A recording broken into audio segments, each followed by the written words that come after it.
Well, here's my Bombardier Traxter 500. These are workhorses. They don't make them to work like these ones were. They were made in the early 2000s just for working, and a lot of farmers had bought them to use them. Right now, I have a pull behind rough cut mower attached to it with the controls up there. I showed you how I mounted them or made a plate to fit them on easier. And today, we're going to get this baby ready for winter. Watch full video, plenty of information regarding winter prep.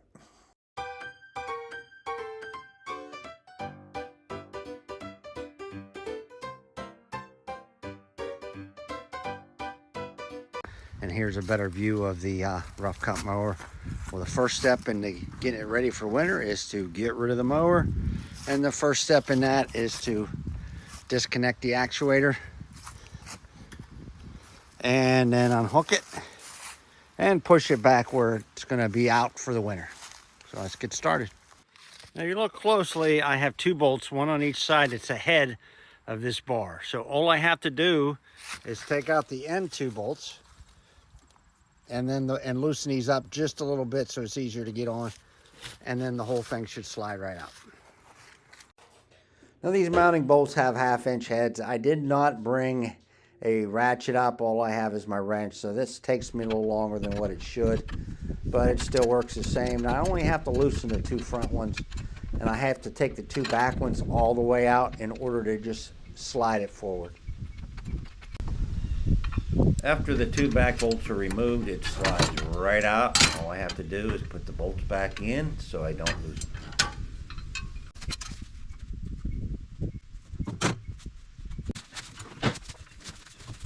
Okay, before we get started, I'm going to tell you a little bit about this Bombardier, this 500 Traxter. This is a 2000 model.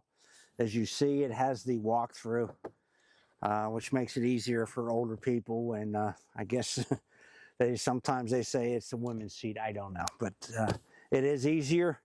These are heavier duty. They're all-wheel drive, so they work good for plowing. Now you have a lot of the side-by-sides out, but this was designed before that. It pulled a trailer. They used to haul wood with them. A lot of farmers got these because they used them for hauling things. So it is a very handy machine. It's 2000. It was built by Canada, the Bombardiers. They don't make them anymore. They quit making them. I don't know what year. Can-Am bought them out. These models are getting hard to buy parts for. This particular one I purchased just because it was a lot. It's the same as my 2002, except the wheels are a little bit different on my 2002. But I figured at the very least I could keep one of them running with parts from the other one.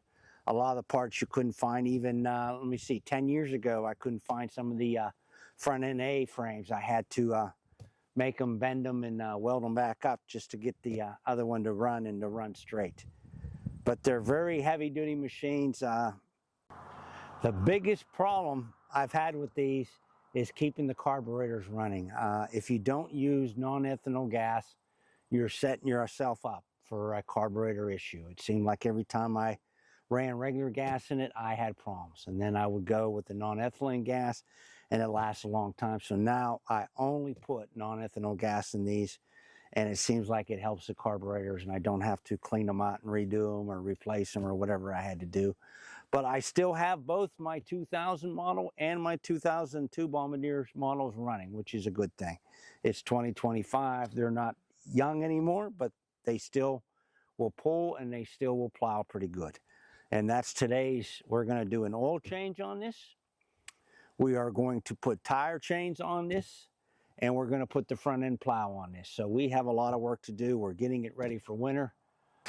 Like I said, this is a walkthrough model. The seat, it has a latch back here. You pick it up, put it out, and the seat is out of the way. You have the engine. Here is the oil filter. Nice and easy to get to. And as always, where are those stinking dipsticks? I got to find a dipstick. And it's right over here, too. I'll give you a view of it from this side. I hope you can see everything from this side. This right here is the oil fill. We'll be putting new oil in this. This is the oil filter, and right here, hard to see, but underneath these wires is the dipstick. I might even have to cut. There we go. I can get those wires out enough to get to it. And then we'll pull it out. And it's about the right level. The first step will be to drain it. Okay, we're going under the machine, and you can see there's many holes in this, in the bottom plate here, but it's the elongated one that actually has the drain plug in it. I guess maybe you can see it. I'm hoping you can. It is a 17 millimeter. Now, I did have my ratchet for a 17 millimeter half-inch ratchet set, so I was able to get the plug out. Kind of was over tightened the last time. It was hard to get out, but it came out, and then the oil started flowing. This Bombardier has the extra plate added below it. That's why it's kind of, the oil plug is kind of up a little bit more. The oil, while draining, is catching on that extra plate. That extra plate is there to actually mount the plow on, so it is necessary. Now we'll see what we can do about the oil filter. Right here. I'm going to have to put a wrench on it, which is not unusual. My arm strength is not what it used to be.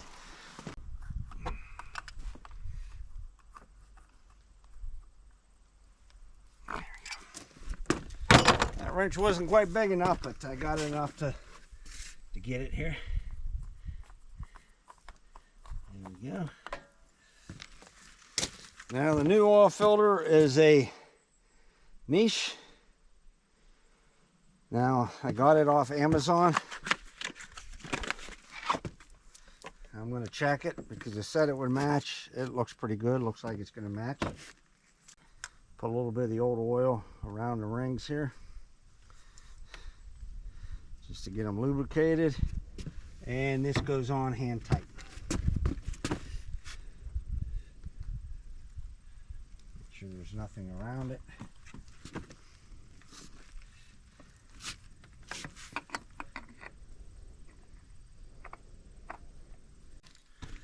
Okay, when I get oil for this, I get what I can. This is from Tractor Supply. Sometimes it's hard to find. You want the ATV, UTV oil, 4-stroke, and you also want it to say that it's for maximum power transfer and smooth shifting, because it's also, this is also a wet clutch, so you want to get sure you get oil that's compatible with that.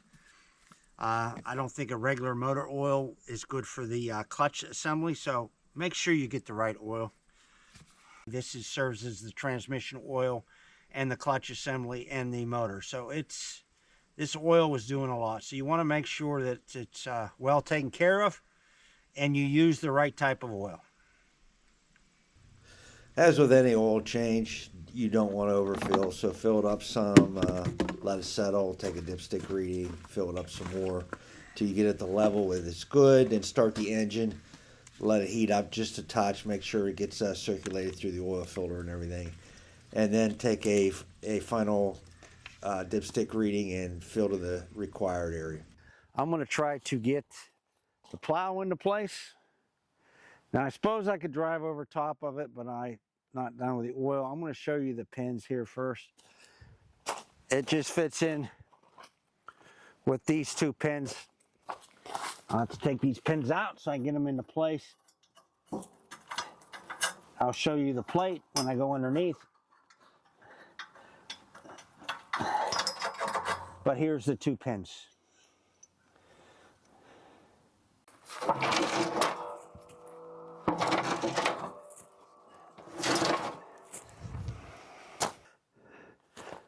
Now it's not too awfully heavy.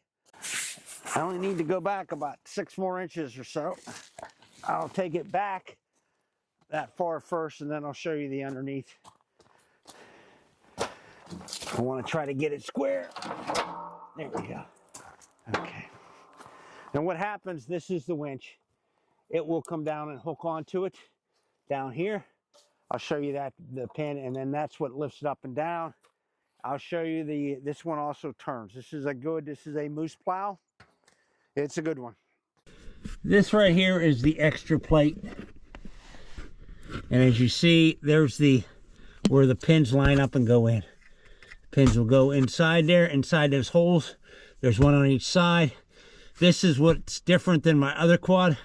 My other quad doesn't have this extra plate with these on it that you hook up the plow to. As you see, I can still come back a little bit further and maybe go up the hill a little bit, so I'll give it a shot here.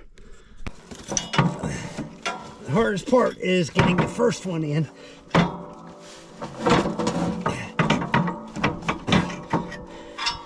I might want to get a screwdriver now. Now it's got to come up just a little bit.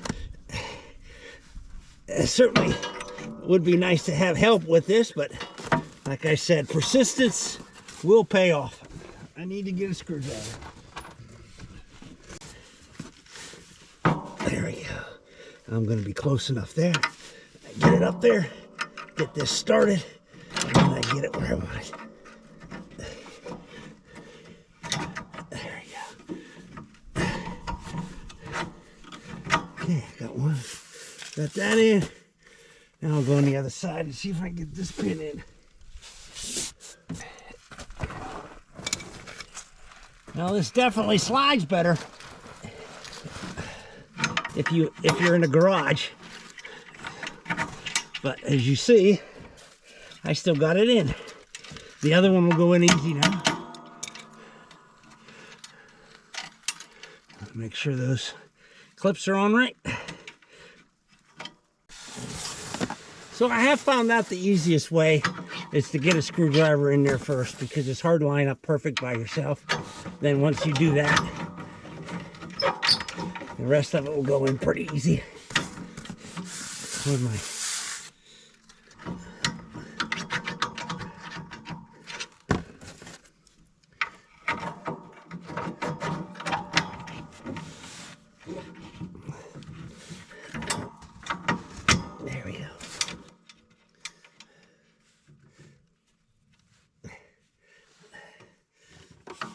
As I said before, no easy job, but that part is completed.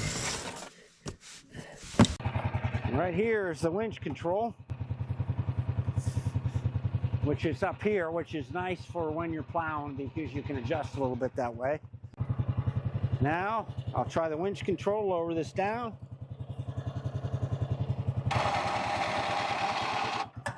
And there's a clip on this that holds this on, and that is right there. And then the winch will pick it up. As you see, it squats this a little bit. It's pretty heavy in the front end. Now this right here can rotate any way you want it. Here's a pin right here. You take this pin, move it, and then you can rotate it whichever way you want your blade to go. And in order to put the chains on, first thing you've got to do is lay them out and get them straightened around here, so you know what's what. Okay, this looks good here. It's all straightened out. Let me see.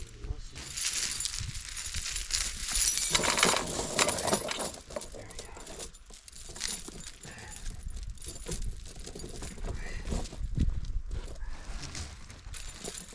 We're going to put this under and we're going to pull it all the way around.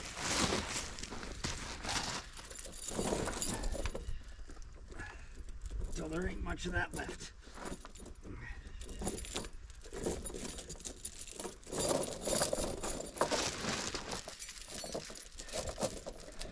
This thing down. Well, it's getting there.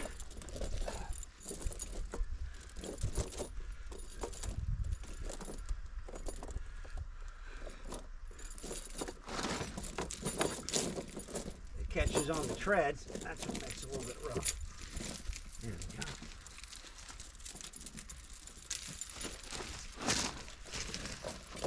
We're just about there.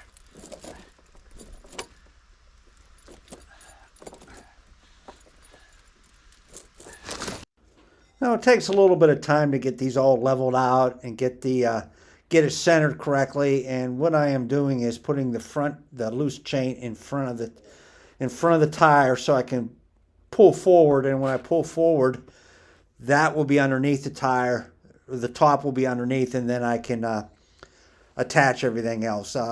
There may be better ways to do this, but this way works for me. This is only the second time I've used these chains. Normally, I don't even use these chains, especially when I'm around my house that has a real solid and kind of level driveway. I don't need them. Now, the other side works the same as this side, so there's no real need to show it. I am going to get ready to move it forward here.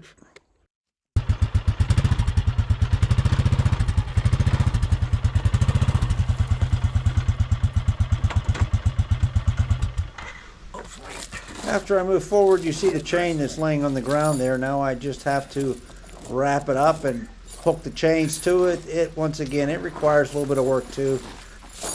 Now the inside chain has a hook on it. I'll get pictures of the actual hooks and put them in here. But I hook up the inside first. Now the other side, you hook it up too, but it's a little bit different type of hook. It almost has like a little tensioner on it. And once again, I'll get pictures of these. Now, as you see, this chain, I don't know whether it's the actual right size for this tires because there's a little bit of a gap where there's really no chain there, but the chain length is okay. So it's one of those probably cheaper sets that is for multiple tires around. These chains actually came with the vehicle when I purchased it. The guy never used them. They were still brand new in a box. Now, last year I never really plowed. I've never really used these chains. They're still like brand new, and I'm still having a little bit of trouble getting them on. I'm sure I'll work it out as I put them on year after year. We may get more snow this year, so I guess we'll just have to wait and see. Now that they're both on, I'm not going to show you the one side. One side's enough because they're both exactly the same. Now I'm just going to start up the quad and run her back and forth and check to see if they work themselves loose. Sounds pretty good for a 25-year-old quad. I really don't have any hour metered on it because it doesn't work. Not everything works on these old quads, but the engine runs and what matters runs. Once I run it for a little bit and work it back and forth, spin a little bit, get those tires moving, I check and see if anything's worked itself too loose. Everything looks good, so we're on our way. Okay, Bombardier is ready for winter. I've got the front plow on, the winch is working, and I have the back rear chains on. I don't have any front chains, even though this is an all-wheel drive. So this will take care of this for the winter time.